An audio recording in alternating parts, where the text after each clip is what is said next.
All right, welcome y'all. My name is E.R. Anderson. I'm the executive director of Charis Circle. Charis Circle is the nonprofit programming arm of Charis Books, and Charis Books is the South's oldest independent feminist bookstore. We've been around since 1974. We're very honored to still be here, still be in community with all of you. So thank you for coming out on this cold night. Um, yes, thank you. We have been very grateful to get to celebrate. The best part of my job is getting to celebrate my friends' books. And Mashaun and I both came up through Vox as teenagers. He was I'm not gonna say a little bit ahead of me, but just a touch, just only a little, for real, for real. And so it has been his career, and now to get to help him celebrate birthing this book into the world, it really does mean the world to me to get to celebrate your success, especially with a book that is so needed. One of the number one things that people come to Charis for is healing on their faith journeys. Queer and trans people in particular come to Charis because they know that they can have both parts of themselves recognized here, both the spiritual part and the queer and trans part. And we know that there are just not that many places that will take both parts of somebody seriously. And so when I heard that you were writing a book, I was excited. I didn't care what the book was. I just was glad you were writing a book. But then when I heard what the book was, I was like, I'm so glad that you were the one writing this book. And I'm so glad that Reverend Duncan Teague is here to be in conversation. Come on in, y'all. Because Duncan is one of those people who we can count on in our community to hold all of our parts. Um, our messy queer parts, our goofy parts, our serious parts, our mourning and grieving parts, and the spiritual and yearning parts. And so when I need somebody to really be deep with us, I always know Duncan can hold that, and I'm always so grateful.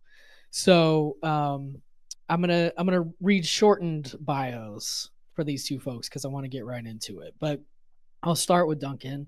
Reverend Duncan E. Teague is lead minister and founder of the Abundant Love Congregation in Atlanta. He is an out Black gay man and recognized by Georgia legislatures for his decades of HIV/AIDS research, education, and advocacy. He currently serves as vice president of the UU Ministers Association. He has worked in global HIV research at Rollins School of Public Health at Emory University. Reverend Teague and his husband, longtime companion of more than 30 years, live right down the street in Decatur, Georgia. He was an infant when they met, so they have grown up together. And the person of the hour is Reverend Mashaun Simon. Mashaun is an award winning journalist, writer, preacher, and thought leader.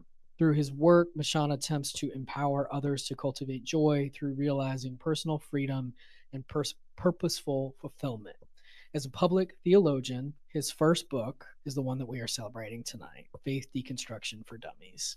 He's a native of Metro Atlanta and a survivor of neuroendocrine carcinoma, which is a rare form of cancer that makes up about 0.5% of all cancer diagnoses. Mashaun is a Doctor of Ministry candidate at Columbia Theological Seminary. His research engages the relationship between Black church culture, church hurt, and Black LGBTQ plus grief. He hopes to use his research for Project Joshua, an initiative committed to curating authentic environments of communal collaboration and belonging. The former senior pastor of House of Mercy Everlasting, or also known as Home, in College Park, Georgia, he currently serves as chief executive officer of the nonprofit community-based initiative Home Outreach, Inc. And there is much more to his work as a journalist and many more things, which I'll put in the chat. But we want to get right into it. So I want to welcome all of our folks watching online and remind y'all that you can put questions in the chat at any time. And for our folks who are in the room, when the time comes, about 45 minutes into the conversation, I'm going to bring you a microphone just because if you don't speak into a microphone, no one online will be able to hear you. So even if you do have a great usher voice, I got to bring you the light. So, um, without further ado, please put your hands together to celebrate Mashaun.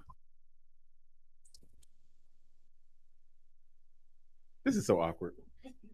It's beautiful, and I wish we had balloons and confetti and a little champagne. Just a little. Just a little. I'm going to read from the book first to start us off. This is from Problems with Religion and Overview. You would put a chapter title in here, Problems with it, anyway. Religion itself isn't inherently harmful. In fact, it's one of the most useful and effective enterprises in the world today. The problem with it is humanity. Human beings make religion problematic. Religious problems can show up in the form of conflict, discrimination, and limits on freedom. Y'all, if you need a reference, that's part 2, Understanding the Difference Between Faith and Religion, page 90, paragraph 3. May the Lord add a blessing to the reading and hearing of his word. Yeah, I'm going to go there. They made me go to Emory. I'm going to use all of it. All of it. We pay good money for these degrees. Thank you. Thank you. Congratulations on becoming Reverend Dr. Simon.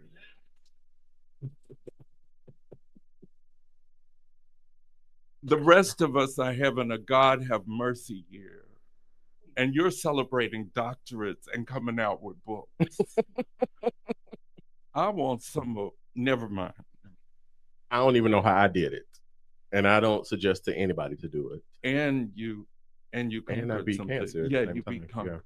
I did all of that in this year. It's all right to be a cancer survivor. Yeah, it is. Yeah. Talk about a party. Listen. That's why we went on a 2-week-long cruise and celebrated. See, do you want to say something to Elvis before we dive in to deconstruction? No. Okay. Because he might get emotional and cry. Because he's a crybaby. No, but I mean, I will say this. One of the things that I am grateful for is village. And most of the people in this room are part of my village in one way or another. Yes. And when I got the cancer diagnosis, I was very intentional about who I had the conversations with. Mm-hmm. One, because I knew I was going to need support, but I also knew Elvis was going to need support. And so in addition to celebrating Elvis and all the ways in which he supports, lifts, cheerleads, even when he doesn't understand, I also celebrate the village in this room for the ways in which they lifted him so that I could heal in the midst of my journey. And if you don't know, Elvis is his husband. And he's also mentioned in the acknowledgments and the dedications of this book. Okay, we just want to do everything in order. I want to thank you for the book. I want to thank you for not speaking to us, the readers, as if we were dummies. In spite of the title, Faith Deconstruction For Dummies. And I was really curious about that format because I'll be honest, there are some computer books that I walked by because I'm not a dummy and I really should have read them. But I saw immediately the format. And I love that you took this, really integral, intimate stuff and put it in their format, which made it so easy. Thank you. Thank you. Wow. And thank you for the research and the way you shared your knowledge in the book. Nothing is left like, oh, he just came up with it. No, you told us where you came up with it. Well, my background in journalism played a big role in this. I spent many years as a reporter, a breaking news reporter, but also a long form writer. And it was also part of the reason why I ended up at Candler. So for those who don't know, Duncan and I both graduated from the Candler School of Theology at Emory University. I've also known Duncan as long as I've known ER, since I was a young tyke. So we both were very young back then, very, very, very Thank young you. back Thank then. We're moving along. We are moving along. Yes.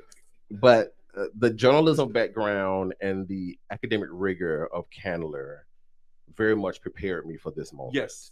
And so when it came time to put the book together, they let me do pretty much what I wanted to do. They gave me the format and said, make it work in this format. That's wonderful. And so every chapter, every outline, it was all me. And divine intervention. And we can, those of us that know you can hear you in here. And I was so glad the editors didn't take that part of you out. Oh, we fought over that a few times. Oh, okay. That cruise that I mentioned that Elvis and I went on, several days of that cruise, I was sending them notes back when they were sending me edits. Okay. One, mostly because I wanted to make sure I was in the book. Yeah. I wanted to make sure my voice, my perspective, my understanding, me showed up on those pages. And so there would be moments when they would send me back edits and I would say, that doesn't sound like me. That's not how I would talk. That's not how I would explain something. That's not me. Thank you. My name was going to be on it. I was going to fight for that. They ain't going to have me out here looking bad. Well, you wouldn't have looked bad, but we don't need to hunt for you in your own book.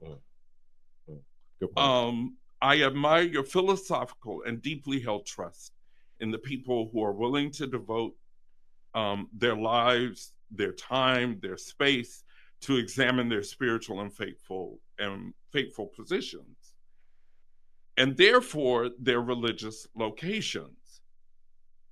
Where did you get this trust of everyday people, especially in our country, to do this? And it's intensive work. So I'm curious about where your faith in the human efforts to do all this stuff in here. And there's how many chapters? 22. Yeah, 22 chapters. Full chapters. There were actually 23 chapters. There's an extra bonus chapter online. There were 23 chapters in the book. 320 pages, I believe the book is. Yes, of Faith Deconstruction. I don't know if I had a lot of trust in people. I'll say this. Experience has been my best teacher. And when I was pastoring, it is what informed my doctoral research around grief, because there were people who were coming to me telling me they didn't feel safe with their pastors as they were grieving. And so when I started working on this book, I did that same thought. I shifted it. It was, there are people out here who have questions. There are people out here. This book is not for anybody but those who are already ready to do deconstruction. I'm not interested in having a debate with nobody who wants to tell me how the book is wrong. I'm not interested in having a debate with anybody who is like... in the first two chapters, you did have a debate. Well, I did do that. I needed to lay the groundwork. I need to lay the foundation. Yes, you did. You spoke very explicitly. This book is very much for those who are willing and open and have had the same questions I had. Yes. When I realized that I was deconstructing my faith. I'm going to go back to that question, because you came out all over the book. And I said, wait a minute, he just used the word agnostic and humanist. And I really don't, I mean, I have seen some folks come out in the high of finding out who they were. And then they sort of come out to everybody, the lady at the counter, the mailman, and that calms down, thank God, after a while. But this is your book, and you trusted us with going some places that Black gay Christian boys don't typically go. I don't even know if I thought that. Uh-oh. So earlier you and I talked, and I mentioned to you the essay that I did for Collegeville Institute. And so I was a part of this 1-year-long writers fellowship program with Collegeville Institute called Emerging Writers. And as a part of that experience, we had to write 3 essays. Mm-hmm. And I decided then that I was going to write an essay on the fact that I was deconstructing my faith without realizing that that's what I was actually doing. And so in that essay, I talk about... so are you saying that spirit moved you?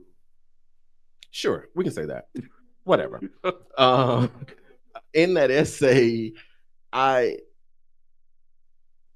mentor in the experience asked me, was I prepared for what could potentially happen when I wrote that essay? Exactly. And the thought was that I would get a lot of backlash for admitting some of the things I admitted in that essay. And then I didn't. I got no backlash from the essay, which means that either people agreed with me or nobody read it. But the editors at Wiley read it, and it is how we get to this book. Mm-hmm. And so I say all that to say, having done that experience and there been no backlash, I had some courage to do this project. But I also knew that if I was going to do it, I had to put me in it because it is informed by my experience. Also, there are several other people out here who are doing faith deconstruction work. Yes. My friend Christian A. Smith, who was the technical editor on this book, is one of them, and is known throughout this country for being Mr. Deconstruction. And so as I was writing it, I was also fully aware that I didn't want to regurgitate what everybody else was putting out there. Okay. And the best way to not regurgitate it was to tell my story, to tell it from my perspective, periodically lifting up things that I had heard them say or heard them or read that they wrote, but then taking it further to show and suggest what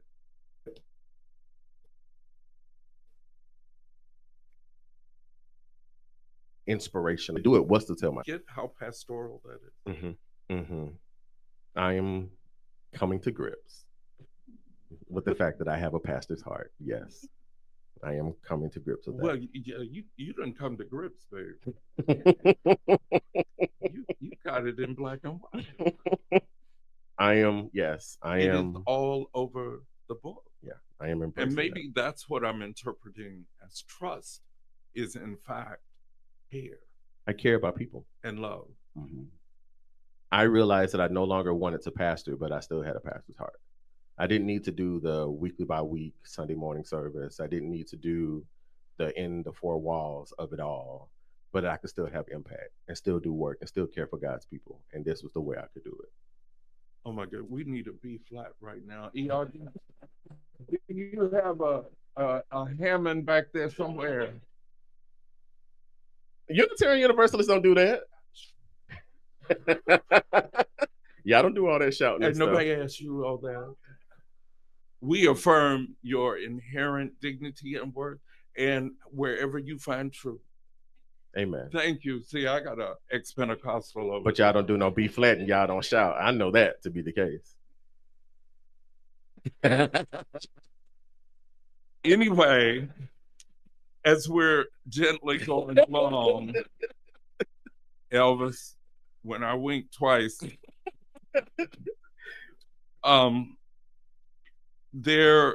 talked about the risk that you took with this deconstruction, and I do want to go a little bit deeper. I'll start from the emotional part, and I will hold it together because this is a much younger Duncan. Wants to thank you for writing this, and it wasn't in print when I needed it. And I had to deconstruct it all by myself. Mm-hmm. No, not by myself. Yeah. Mm-hmm. I mean, with the help of MCC. Yeah. Thank God. Yeah. Because they were there in Kansas City, MCC, Metropolitan Community Christian Church, founded in the 1970s by Troy Perry. It was a safe place to be queer and also Christian. And It was not the 1970s. Thank you all. But not much later. No, I'm anyway. I ended up there, and it was a help for me to find where I could love God, have church, and not hear the voices from my missionary Baptist church in my head. And I didn't have this. I didn't have the word deconstruction. Mm-hmm. Mm-hmm. Did you want to lean into construction? There was a revelation. There is 2 sections in one of the final chapters that talks about reconstruction. Yes. Because I had a revelation sort of halfway through that I wasn't talking about how people could sort of move on or move forward, and what that looked like. So I'd done this chapter of presenting people with all these other faith practices and yada, yada, yada. And a friend of mine who is in the book. So I also did a chapter, for those who don't know, on best practices or testimonials. I put testimonials in there from people, and there were 2 people, Tony Lamar Burks and Rachel Mulgrave Pryor, yes, who asked me what was I going to do about reconstruction. And I said, I hadn't thought about it. So to answer the question, I had this revelation at some point in the midst of it that it would be necessary and beneficial to provide some sort of care to those who may decide to stay within the faith system in which they were originating, and that these were the ways that you could do it. But I have to admit that it was very much an afterthought. It did not seem that way. And it seems like it was a natural progression from what you had brought them through so gently through something called deconstruction. I have a question about Bayard Rustin, Dorothy Day, Desmond Tutu, Florence Nightingale, Marsha P. Johnson, Paul Murray, Thich Nhat Hanh, Malcolm X, Dolores Huerta, and Reverend William Barber. You suggest that these figures have their faith is motivated by the work they do, and the other way around too. The work they do certainly speaks about their faith. And then they, like Dr. Barber challenges us about faith that's sitting in the pews. I was just going to give you one. I'll give you 2. Who would you like to have sitting here celebrating this book out of that list? I was not thinking you were going to ask that question. I'm good. And humble. We thank the Lord for your humility. The Lord's not done with you yet. From that list, who would I want? Oh my gosh. You get 2 now. Bayard. Oh yeah. Because Bayard is very much one of my spirit animals in the sense of what that means. And he would take that. Yeah, he's very much. I'm now working on a book where there's a chapter where I talk about how Bayard and James Baldwin's spirit is still alive in some of us today. Whoa. Through the work that we're doing. So Bayard for sure. Well, I'm working on a book proposal for that book. And William Barber. Yeah. William Barber. And he could be here. And he would be here. Yeah. Okay. I believe that because of the spirit of who he is and how he is impacting the world, he would be curious to sit here and see what I have to say about this work. Yes. I do believe that. If you don't know Dr. William Barber, he is continuing the work of Dr. King's Poor People's Campaign and trying to get the church, y'all see how I said that, to recognize and embrace the problem of poverty in America. I'll stop there.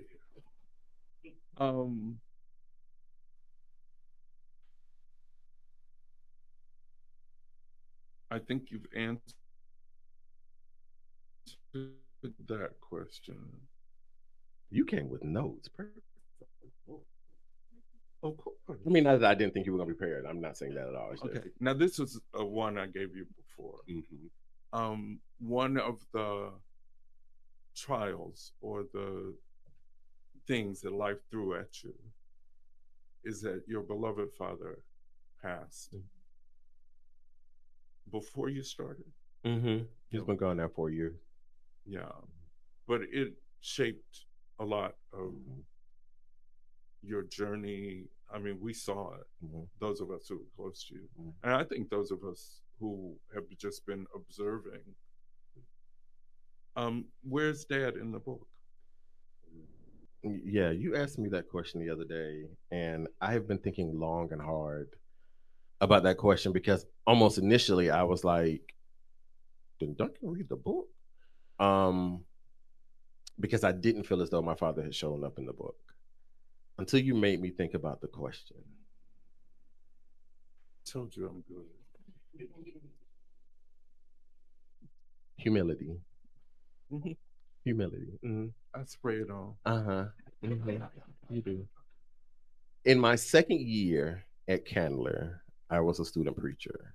It was a great honor. Very few students get an opportunity to do it. And you preached in chapel. Cannon Chapel before we left. February 14th, 2000. I'm so happy for you. 12. It was Valentine's Day. I have to, but it was after I left. It ain't my fault. Was it after? Yeah, it was after. Yeah, it was the year after you left. Yeah. And my mother and my father came. Oh my goodness. To see me preach. It was the first time they had ever seen me preach. And it was a big deal for me. One, because it was the first time. Two, I was preaching among my classmates, colleagues, professors. 3, I was in my second year, and that doesn't happen. Wow. After the service, my father said to me, be careful what you do with this. And initially, I was sort of like, what is he trying to say? Eventually, over time, I realized that what my father was trying to say was, take this serious. Yes. Don't play with this. If you're going to be committed to it, be committed to it. And so when it came time to do this book, I took it serious. I didn't play with it. And I put forth a project that I felt as though would do good in the world. And that's because I continue to listen to that advice from my father some 13 years ago, 12 years ago. So he's in the foundation of the book. Now, my father was a flawed man. He was not perfect and incredibly insecure. But there were moments when he would give me something, a word, a piece of advice, encouragement. And I'm realizing now that he's gone, the way in which those words are showing up. You know that'll preach. And it might be preached at Abundant Love. Oh, God, I knew you were going to say that. Real soon, right? Anyway, okay, so I said something about my process, but this is about your book, not mine. And what I will own is the many layers of pain I was in, and that I have witnessed in our communities. And that's almost all the alphabet soup. And much of it is fomented by some religious, okay, I'm trying to be respectful, but it's religious crap. It ain't got little to do with anything sacred or God, or it's somebody's mess that they are heaping onto one of us. And they're in pain. Where would you send them to in the book first? The whole book. The whole book. I want you to read this from beginning to end. Oh my goodness. Do the work and take the journey. Wow. I would probably. I wasn't expecting that. I mean, jokingly so, but chapters 4 and 5, what is faith and what is religion? Okay. I think my suggestion would be for them to start there, because I am intentional about separating faith from religion. And I am intentional about suggesting that what we are really talking about is deconstructing religious baggage.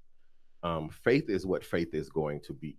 And for me, faith is untangible. It is imaginative. It is relationship-based, relationship building. Faith is a thing that you can't quite put your arms around, but it helps you and it benefits you. Religion is something completely different.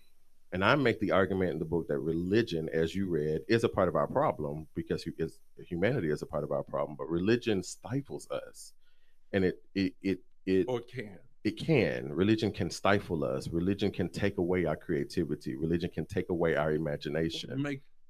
It makes obvious and abusive use of our creativity.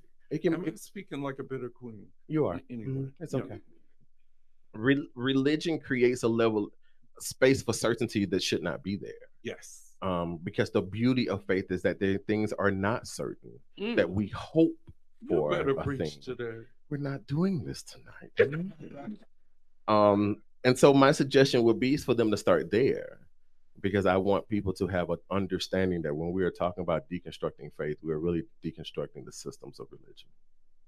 And you said deconstructing your faith makes you better and authentic, besides making you more solid in your beliefs and foundation. It provides freedom, clarity, and purpose. I actually wrote that, yes.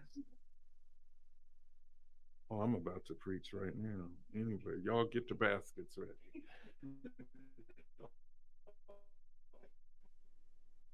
I feel like I went through my question. Oh, and we're almost on time. Do you have one online? Not yet. Okay. Are there any questions in the room?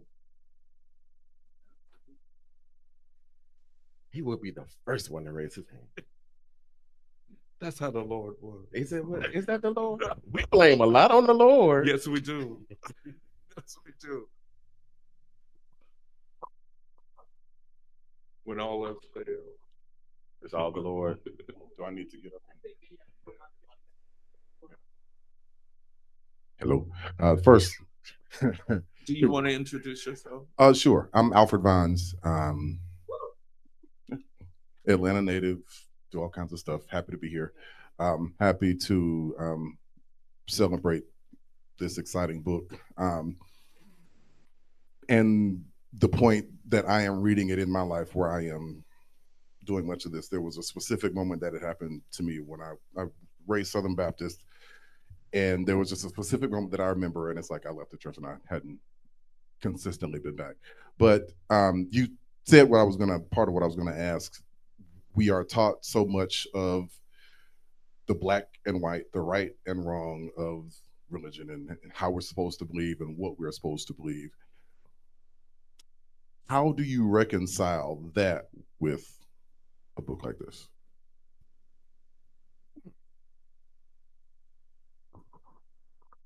How do you reconcile the messiness of religion? Is that what or the control of religion? Yes. It's a good question, and I think, is it organized chaos? The gentleman said the book is out of control in the best way possible, and I'm agreeing with it. Amen. Yikes. They said that. I didn't. Because this is going to be online. And oh my God.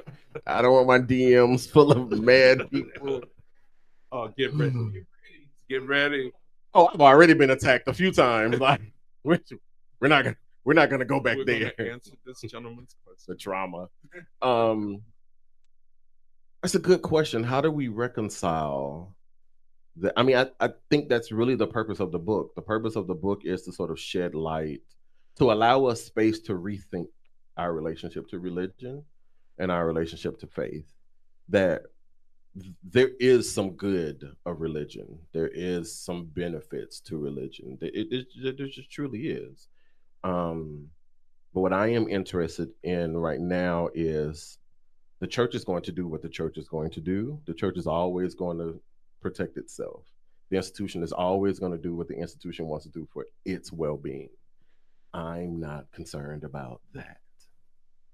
I'm concerned about the people. What do the people do?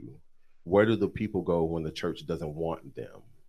How do they have a very real relationship with something that they consider to be divine when the very people who were supposed to usher them in are telling them they're not welcome? And so my concern is not necessarily on reconciling religion, but reconciling people's connection to themselves, the divine, and their entire purpose, or the ability for them to have a purposeful, joyous life. That's my concern. Thank you. And there might be one or two churches where we twist all that up. People have said that to me. I've been harmed by those churches too. Oh, okay. I have been harmed by some of those churches. And so I have a very real critique about those as well. Okay. Sure. You were going to ask it anyway. Good evening, everyone. I'm Darian Aaron. Thank you for moderating this beautiful discussion. And who are you with, Darian? Really? I'm the Senior Director of Local News US South at GLAAD. Okay. So, my question, Mashaun, I can recall kind of being at the start of this faith journey with you. I attended your trial sermon some years ago. I remember that day. And I think as human beings, if we're still breathing, hopefully we're growing, we're evolving. And so I'm curious to know if you could compare and contrast who you were that day of your trial sermon and everything that you've gone through since then, your faith journey, your queer journey. Talk to us about that. That's a very good question. I tried. I'm trained. And what's interesting is the example I'm about to use is an example that I have been thinking about the past few days, and I didn't know why I was preparing myself for it. And I guess now I know. I was doing this then. My trial sermon, I preached about Hagar. I was a Black gay man preaching about Hagar. That doesn't happen. And I remember someone saying to me, how dare you use your trial sermon to pretty much tell the world you're a womanist? And I was like, is that what I did? I just saw the ways in which I connected to Hagar, that this woman who my argument was, when she was supposed to be in a space that was safe, home with Sarah and Abraham, she ran to the wilderness. And that the wilderness she considered to be safety, and that I had done the same thing when the church had done me wrong. I ran to the wilderness. I was doing it then. I didn't realize that's what I was doing. At that time, I was also very much in a space of trying to make sense of, Candler had given me all of this information and all of this knowledge. I am now in a privileged space.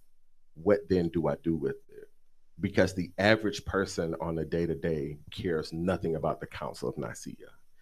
The average person on the day-to-day cares nothing about who wrote the New Testament or the Old Testament.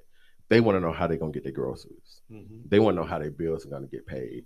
And I was having a very hard time figuring out what to do with what I had learned and how to put it into real life application at that time. And so I was a young preacher who was regurgitating a lot of the same stuff that had been poured into me. And over time, started shedding it. But also coming closer to myself, coming closer to the fact that I am a Black, gay, same gender loving boy from the South, attempting to preach a word of liberation to a people who have no realization that the church is just as much of a white supremacy institution as anything else. God, I said I wasn't gonna cause no problems today. But sir, ER watch that that website. But I was that kid then, unaware. And over time and pastoring helped me to see some things that I wasn't privy to at the time. And so I just continued to shed and continue to shed. Look, I had been deconstructing as a kid and just didn't know that that's what was happening.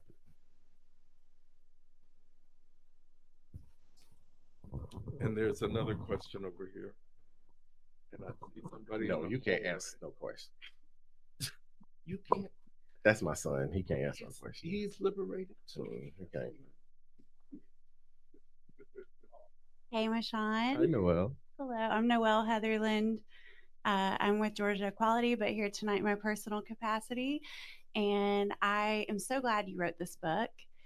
I went through major Faith Deconstruction, I guess a couple years ago, and like Duncan said, could have really used this book, but I believe I can still use it now. I got my copy tonight, so excited. Already thinking of a few folks to gift it to. So my question is, when I think back to when I started deconstructing, I feel like I'd gotten to a point, trauma after trauma, religious and otherwise, I was at a breaking point and I didn't have a choice. I had to. I felt like it was required life activity going through deconstruction. Yet I was so fearful. I was so scared. Christianity had been a root for me my whole life, good, bad, or otherwise. It was a foundation. So to approach deconstructing that and not knowing what would be on the other side, if anything would be left, if I would be losing a culture in a way, familiarity from childhood, what would I have? And so now I went on that journey from all the things in the past to agnostic, bordering atheist, to now omnitheist, but with a Christian home base, and feeling very grateful. And the journey I went on was the right path for me. But there was, like I said, so much fear going into it, both before, during, and then, just not knowing what to expect. What would you say to folks who are on that precipice of deconstruction and scared about what's going to happen? And is there anything in the book that you would specifically point folks to? Thanks. Yes, the entire book. I'm just playing. My advice would be jump. My advice would be to jump. Some of the biggest lessons that not just me, but everyone I know have had is when they jumped or when they leaned into something scary. And I am of the belief that pain is our best teacher. We would hope to not ever have to experience pain. We don't like the way pain feels, but pain is the ultimate communicator in a lot of ways. And the deconstruction experience is painful. And that's okay. You survive it if you choose to survive it. You survive it because of what you choose to put into it. It becomes an experience of freedom because you've chosen the freedom. Choosing to let go of things that are bad, toxic, and harmful is the best gift you can ever give yourself. I've walked away from some things that I was afraid to walk away from, and I'm so grateful I walked away from them. And so those are the pieces of advice that I would give. There is a chapter in the book that talks about community. And so I list some communities that are already out there and are already present for people to tap into. But I also give advice on to how build your own community, because it doesn't, all because these communities are the places that I think are useful does not mean they're going to be useful to the person deconstructing. And so I give some advice on ways that you can build community, look for people, because the reality is most of us are questioning this thing And a lot of us are not because of that fear. Did I answer your question? Greetings. My name is Sir Daniel. I am a producer of a local morning show here on at WAOK AM, which is one of the oldest Black radio stations here in the city of Atlanta. Speaking on fear, Mashaun, you recently joined us on our show for a segment to talk about this book.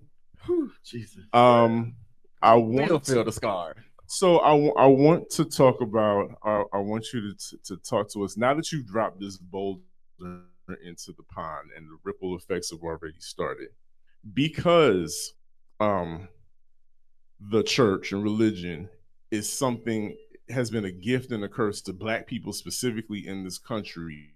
Mm-hmm. It is like one of the main things that for a lot of people it's the only thing they have to hold on to. And now that there are people like you that are speaking up and saying, hey, this is a Trojan horse. It's not necessarily the gift that you think it is. Do you feel like, how many generations is it going to take for this message to really cut through? Because we're talking about 400 years of us being here in this country, and now it's spreading to the continent. Religion is being taken over to the continent, and lies are being spread over there as well.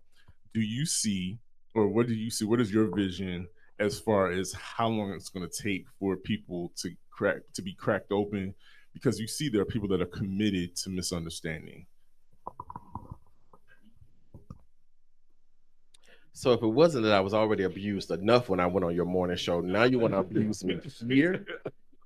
That was just a question. Oh, we were friends. That was just. We've known each other too long. I don't know. Hope would tell me that it not take that long. Reality will tell me it may never happen. Oh my. And partly because I do believe in the balance of a thing. I do believe in the yin and the yang of a thing. I do believe why I am not one who sort of, what I really want to say is, I'm not saying that I believe staunchly in binaries, but I do believe that one thing is needed for the other. That the balance of the world, the reality is, like, you can't have faith without doubt. You can't have good without bad.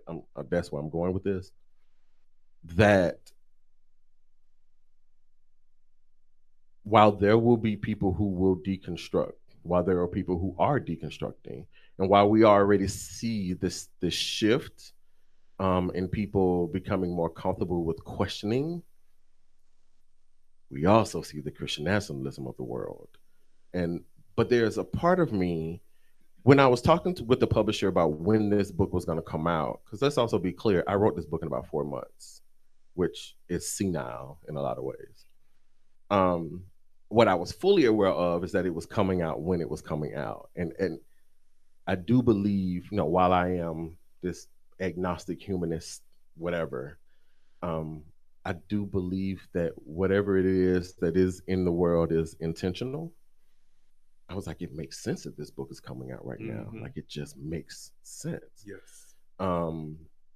Because there is a balance that's needed in the face of the other thing. And so I don't know. The hope is that we all sort of get free from these spaces, because I truly do believe, especially as it pertains to the Black church, there is still good in the Black church. Those of us who understand and know the history of the Black church, it was what saved a lot of us in post-slavery times. It is where a lot of us got titles and respect and what have you. And I still think that exists, but I also think that some of them have just gotten more comfortable with being committed to the survival of the institution instead of the survival of the people, the cog of it all. Sure, that's part of it. The capitalism is part of it. But I think that there are people who are very much driven by power and popularity. That's why, oh God, I'm about to say this. That's why you see so many of these people out here becoming bishops and overseers and all of that. And I'm like, what does that do in the grand scheme of life?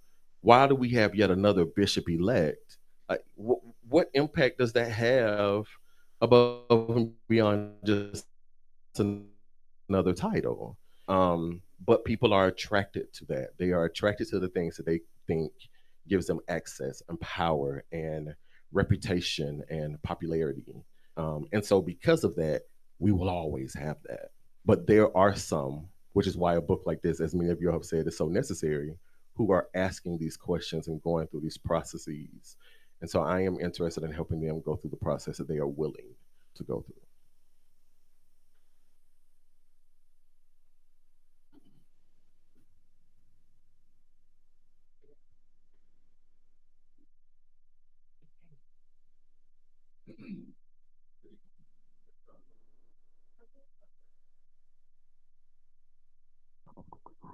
Good evening. My name is Dexter. You know how to work a microphone. My name is Dexter Prince, and I'm honored to be here. I want to thank you for having this conversation. I'm excited to get the book and really dig into it. There's a lot of junk out there, and so I'm excited to dig into something of substance. My question is, when did you know that you had to do this work? And the second part of that question is, did you run to it or did you run from it? Of course I ran from it. I'm a runner. I'm a track star. my knee jerk is to run from most things. The first question was, when did I know that I was deconstructing, that I had to do this? When I knew that I had to do it for myself first. So writing the essay was a part of me doing it for myself. I made some choices. I have a habit of doing things to appease others, and I hate appeasing people. But I understood and knew, like, to do ministry, I was going to have to be a certain way, present as a certain person, not blah, blah, blah, all of that nonsense. And I got to this point to where I decided, it was after my father died, that my father lived to be 88 years old and lived, and sometimes made choices that he didn't care how it was going to impact the rest of us. And I envied that to a certain extent. Yes, we are still living with some of the mess of some of the choices my father made 47 years ago. But there was something about him deciding to live and me realizing that I am about the same age. When my father died, I was the same age he was when he lost his father. The things that he didn't know in his 40s that I realized I don't know in my 40s. And I just made the decision that I was going to live differently. So y'all pray for my husband, because these last 4 years have been, he learning a whole new me. But it was in that moment when I got to this point of realizing I needed to live differently. I needed to be free. And so I signed up to be a part of that fellowship because I wanted to shift. I could feel it. I had been this journalist for a long time. I had done this ministry work. I had sort of operated in a package that was comfortable for others. And I got to this point of saying, something needs to change. And I don't quite know how to do it, but what's available to me. And that's where it started. So I applied to be a part of the fellowship, got accepted, and in the fellowship said, I'm going to write this essay, regardless of what the outcome is going to be. And it has snowballed in all the other ways that I since could be, but didn't quite know would be. So yeah. And yes, I ran. and to some extent, I'm still running. I was scared to write this book. I was scared of the attacks. I was scared of that. I knew by writing this book, I was putting a target on my back. I also knew that by writing this book, it could potentially impact those that I love. You know, I'm a married man. I have to consider that me writing this book and, you know, people being crazy could also impact people being crazy towards my husband and other members of my family. I had to really think about that. And then said, nobody else can write this book. I had considered suggesting they ask someone else to write the book. Christian Smith, the technical editor, he was the first person I was like, y'all should get Christian. And then I thought about, this is my naivete. I was doing this research on grief in the church. And I was like, that's going to be my area of expertise, not deconstruction. I can write a book about deconstruction, put that out in the world, move on, and use that platform to build this. And I had a conversation with Christian, and Christian said, nobody could have written this book but you. As a Black, same gender loving preacher, pastor who now has a doctorate in the South, nobody else could have written this book. And I had never considered that. And so I'm still struggling with that a little bit, but we're here. I need to give a coda to folks who are on the run, that the universe will make slight shifts in the track so that to make you turn. You are running in a circle toward the goal that you thought you were running away from. You better preach, sir. I might know something about it for a few dollars. Just a few. Just a few. It's your book tonight. Hello, everyone. My name is Delvin Williams, and I'm so thankful that you've been obedient to that voice that you have that's been coming out of you. And I think my question speaks directly to that. I see you as almost a type of John the Baptist. Like there's a zeitgeist of awakening happening in the faith around the world, and people are starting to see that there's a better way to communicate, a better way to faith, a better way to serve God. I grew up as a smart kid in a Pentecostal church who loved science and asking questions, and no one ever answered those questions. But I remember seeing like my first miracle where some old ladies prayed for somebody and like they got healed like the next week. And I also remember seeing a magnet go across the table by pushing it. I was like, both of these are miracles. Like how is any of these things possible? So I spent this long journey between science and faith, trying to figure out which one works best for me. And God does what God does. And he's like, they both work for you. So we're at a stage right now in time in which even quantum physics is beginning to explain that consciousness exists within us all. And we don't even know how to explain that. But us with faith can explain it very easily because we know there's something under the surface that connects us. The purpose of my question here is, what advice would you give to someone who knows that they have a message that they need to bring to contribute to this community? And how do you follow that? Because you spoke a little while ago about running from it. The running is easy. So you actually turned around at some point in time and said, yes, I'm going to do this. And you listened, and then you made that first step. But it definitely is difficult. So for someone who wants to put a message, for all of us who are listening, who like, we know God put us in the intersection between our experiences and what faith really is, and we got to share that with people. What advice would you give to get started with that? And then how do they turn it into something as impactful as what you've done already?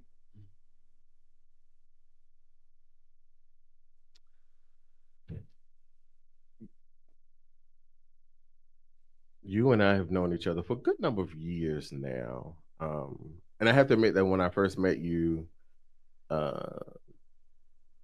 I could see immediately how your brain worked, and I didn't want to be around it. Mostly because I was intimidated by it. And also because going back to Darian's question of who I was then, I felt like when I would talk to you, I would have to have answers, and I had no answers. And so it made me have a very hard time connecting.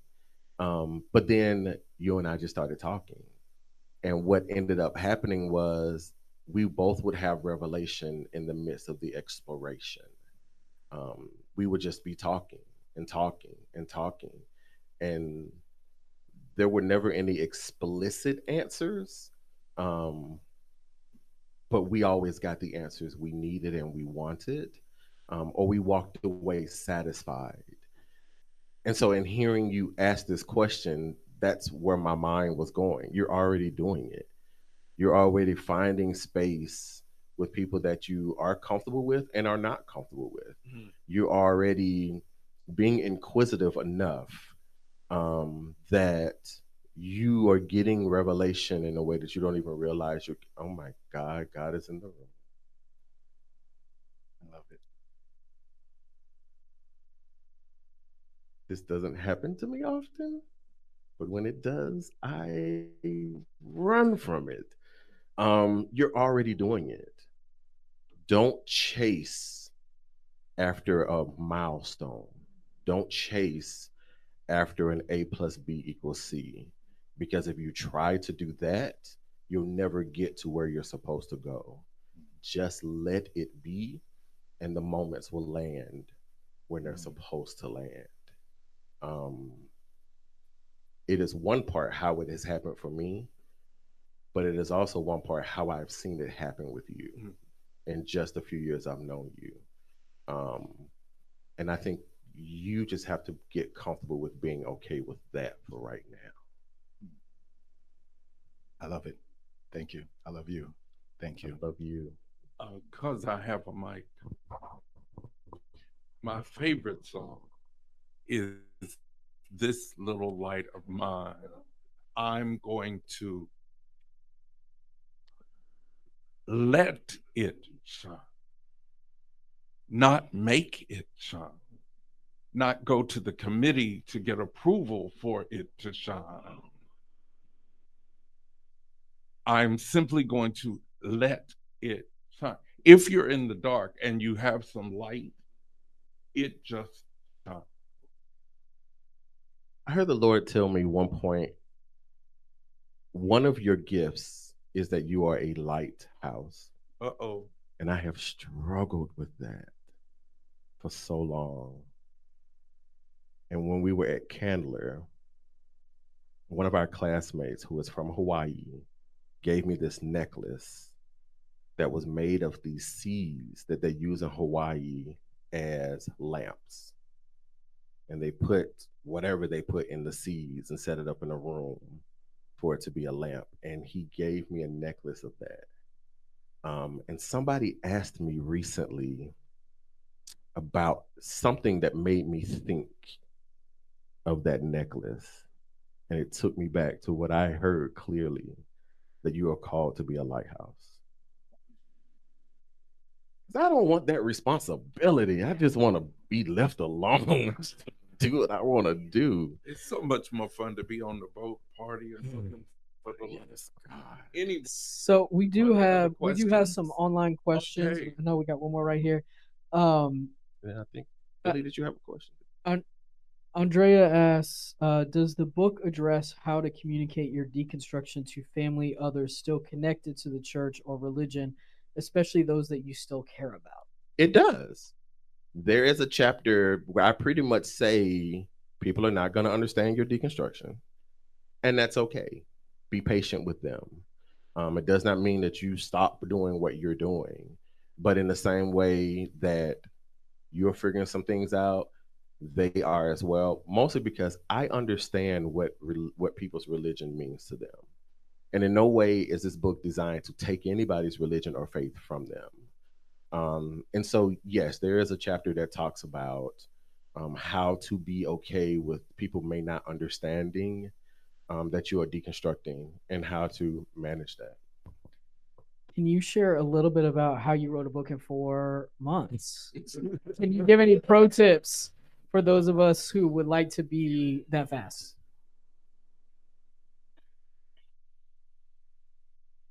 So like I said, I'm senile.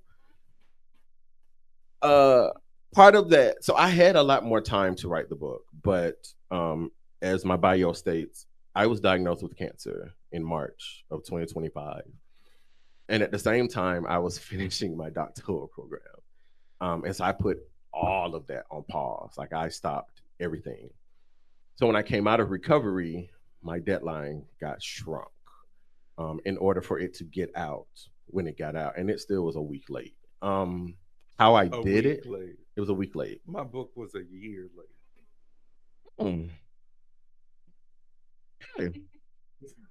Not going to say anything about that. A week late.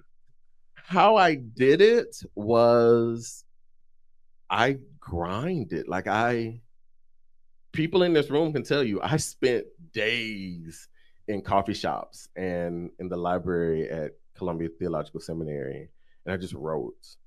What I would do is I tried to set it up. Prior to my cancer diagnosis, I had already finished about 4 and a half chapters. And so that meant that I had 3 months to finish the rest of the book. Some chapters were longer than others. And so I just plotted. I would start my week taking notes. It was the same way I do sermon prep, actually, now that I think about it. I would start the week taking notes, doing a little research, putting notes into a folder, blah, blah, blah. And then on some Thursdays, some Fridays, but mostly Saturdays and Sundays, I would just sit down and I would just write. That was when you weren't available. Yeah. That's when I was not available. Somebody wants to know, Yvonne wants to know, will there be an audiobook? I don't know. That's for Wiley to determine. Like, this book is a Wiley brand book. And so that's their decision. Maybe the people can request. Hey. I know we got you here. Start the petition. Yeah. And then you'll be our last question. Mashaun, thank you for doing this and for putting it out there so that we could all come. I know that both of you up there know that I know that you know that I understand your deconstruction journey because I've had one of my own. And when you say, when you sit up here and boldly say, I'm a person of faith who has all of these theological degrees, and I'm an agnostic, and then with no self-consciousness whatsoever that I can see, you take a pause and say, oh, God is in the room. I just want to say thank you for that, because there is no contradiction in that. I get it, and I see it, and I see you, and I see the God in you, the God that maybe some of us don't even believe in or get mad when we decide we do believe in it, because God damn it. And I didn't cuss, ER. It was not me. It was me. And sometimes my favorite way to pray is all the swears to a God I may or may not believe in. Right? And so what I want to ask you is why, in your deconstruction, instead of walking away from church altogether, what was it about the church? What is it about the church that you love enough to make it your calling to serve the people of God? That's a good question. All right, Miss. She's Unitarian. I know. And she's a part of my T-Fam family. She and I were inducted this year together.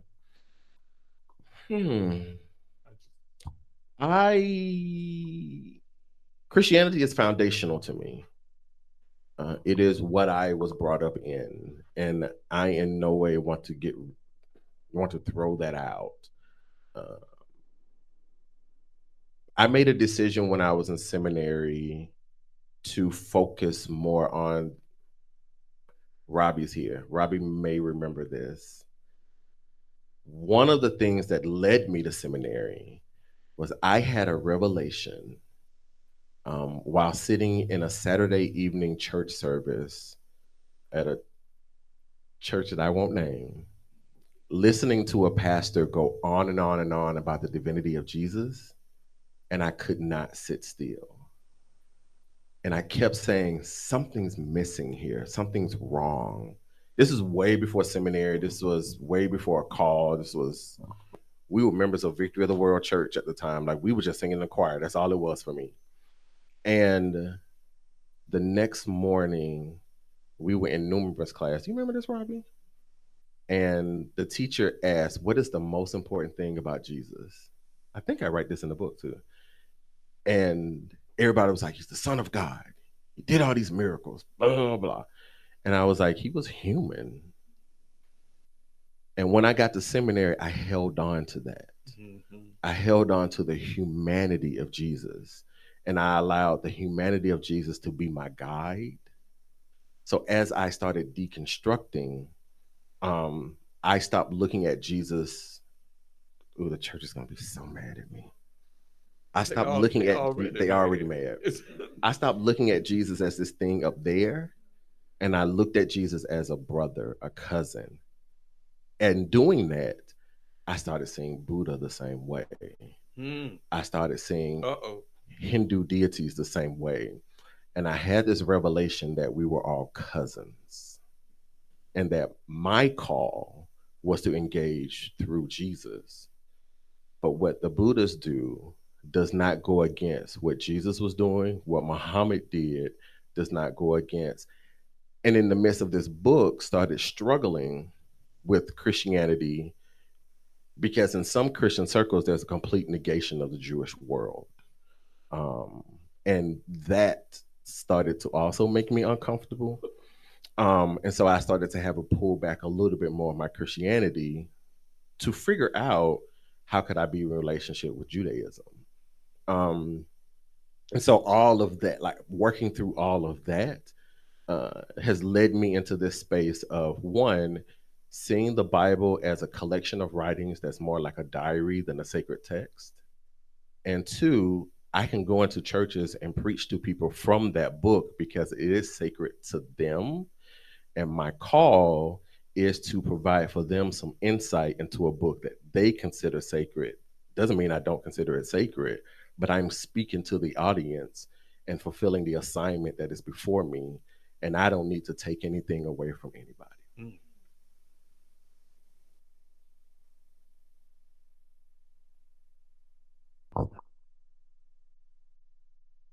I love you, brother. I love you. It's so good to see you. Good to be here. Billy Michael Honor, my question is, you talked a lot about the deconstruction process and what you've kept, right? But I know in the deconstruction process, there are things that we know we need to let go that we don't want to, because part of it speaks to us in some significant way. I remember when I was pastor and there was sing gospel music songs, and I knew that song had horrible theology, but I was like, but it sounds so good. Keep singing. It's horrible, but keep singing, right? What in your process of deconstruction did you know you needed to let go, but was the toughest part to let go? The gospel music is one. Some of that music gets you by. And I say that jokingly, but it is true. And what I am grateful for is that I had the privilege of learning from a James Abington, who we recently lost, who gave me perspective around hymns and how gospel music is born out of that. And so as I was deconstructing, it led me to this place of, these are messages. This is how it worked. I can get rid of this and still honor it. Doesn't mean it's talking about the same. The other part to that is leaning into agnosticism, recognizing that it is okay to not know. I started adopting this perspective of let God be God. That in a sense, there are some people who have told me that that is me sort of like avoiding, like, you know, take a stance. And I'm like, no. That's escapism for me, and that's okay. Let God be God. And so it has led me into this space of not having to have I'll say it this way. I don't believe that God is blessing anybody with a new car. Uh-oh. I just don't. Uh-oh. But I can respect how other people may believe that and honor that. But you're not going to hear me say, the Lord blessed you. No. And so things like that are some of the things that I've had to just really, really just pull at. But admitting to myself that I might be an agnostic and a humanist agnostic at that. There's a whole section in the book on what humanism is and agnosticism is for anyone who wants to know. Is sort of what is helping me. So when I have these moments, like the gospel music or what have you, I lean back on that. I don't need to know. I don't want to know. And I can see it in a different kind of benefit. I can see that the gospel music can just be like my favorite India Ari song or my favorite SZA song. Well, and it doesn't have to. Or that one of Jasmine Sullivan's songs is actually a worship song, if we were really being honest. And that's okay. It gives me space to sort of say, I'm gonna let God own this. I don't need to, and it doesn't take away anything from me.